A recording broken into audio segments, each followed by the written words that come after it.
We resume our studies today in the Gospel of Mark by reading chapter 12, verses 13 to 34. There, the Gospel writer tells us, later they sent some of the Pharisees and Herodians to Jesus to catch him in his words. They came to him and said, "Teacher, we know that you're a man of integrity. You aren't swayed by others because you pay no attention to who they are, but you teach the way of God in accordance with the truth. Is it right to pay the imperial tax to Caesar or not? Should we pay it or shouldn't we?"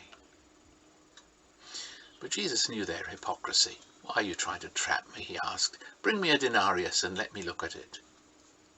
They brought the coin and he asked them, "Whose image is this and whose inscription?" "Caesar's," they replied. Then Jesus said to them, "Give back to Caesar what is Caesar's and to God what is God's." And they were amazed at him.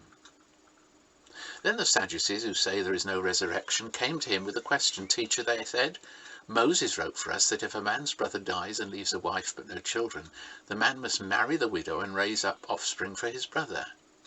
Now, there were 7 brothers. The first one married and died without leaving any children. The second one married the widow, but he also died, leaving no child. It was the same with the third. In fact, none of the 7 left any children. Last of all, the woman died too. At the resurrection, whose wife will she be, since the 7 were married to her?" Jesus replied, "Are you not in error, because you do not know the Scriptures or the power of God? When the dead rise, they will neither marry nor be given in marriage. They will be like the angels in heaven. But now about the dead rising. Have you not read in the book of Moses, in the account of the burning bush, how God said to him, 'I am the God of Abraham, the God of Isaac, and the God of Jacob'? He's not the God of the dead, but of the living. You are badly mistaken." One of the teachers of the law came and heard them debating. Noticing that Jesus had given them a good answer, he asked them, "Of all the commandments, which is the most important?" "The most important one," answered Jesus, "is this: Hear, O Israel, the Lord our God, the Lord is one. Love the Lord your God with all your heart and with all your soul and with all your mind and with all your strength. The second is this: love your neighbour as yourself. There is no commandment greater than these." "Well said, teacher," the man replied. "You are right in saying that God is one and there's no other but him. To love him with all your heart and with all your understanding, with all your strength, and to love your neighbour as yourself is more important than all burnt offerings and sacrifices." When Jesus saw that he had answered wisely, he said to him, "You are not far from the kingdom of God." And from then on, no one dared ask him any more questions. This long passage continues to describe the confrontation between Jesus and the religious leaders of his day. These 3 incidents describe the various difficulties that these leaders had in fully grasping God's revelation in Jesus. And they remain relevant today, since opposition to Jesus is often expressed in similar ways. However, they are also vital for those of us who are believers, since they set before us 4 reasons why our own spiritual growth can be stunted, or put another way round, they can be seen to offer 4 steps to deepening our walk with God. Again then, while undertaking his ministry in public, Jesus' teaching is preparing his disciples for how they should live in response to his coming into the world as God incarnate, a theme which, as we have seen, is central to Mark's writing his account of Jesus' life. The 4 steps to spiritual growth that we might identify here are as follows. First of all, and it may seem obvious, we should put God first. This emerges especially from Jesus' discussion with the Pharisees and the Herodians.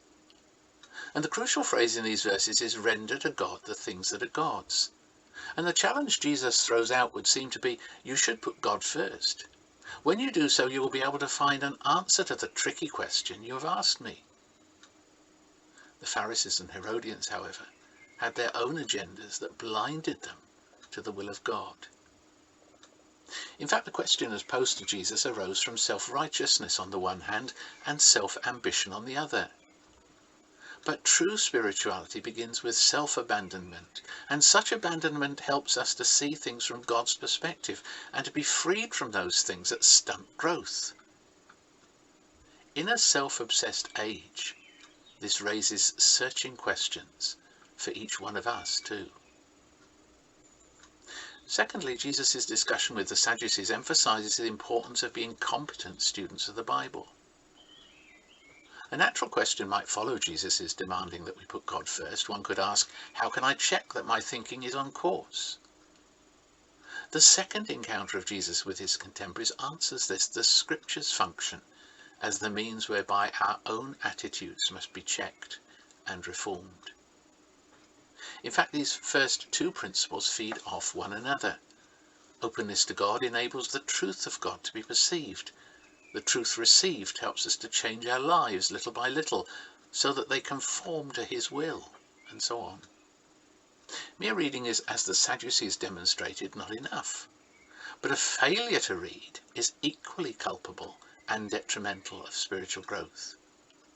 We've been warned.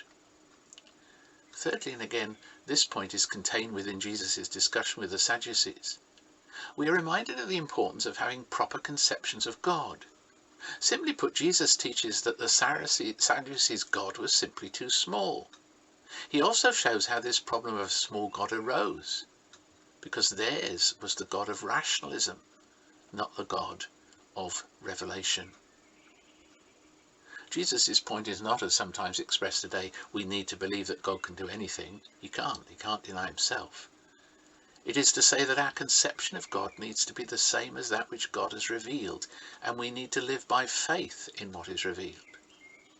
The Sadducees failed here, and Jesus exposed their folly and its tragic consequences.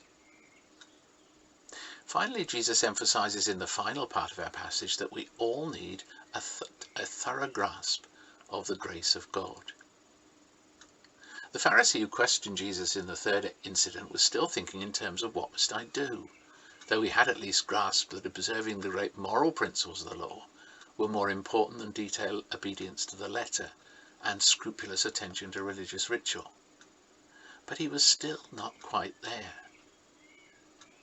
Most people today, if they think about religion at all, think in a similar way to this Pharisee, and sadly, so do many Christians. The whole story of this gospel is that God is in the person of Jesus has come down to meet us in our helplessness and hopelessness. It's not what we do, but what he has done for us that lies at the heart of a true Christian faith.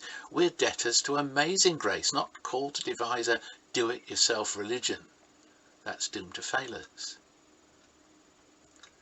In its extreme pathological form, a failure to grasp these principles of true religion had completely shipwrecked the religious life of the Jews of Jesus' day.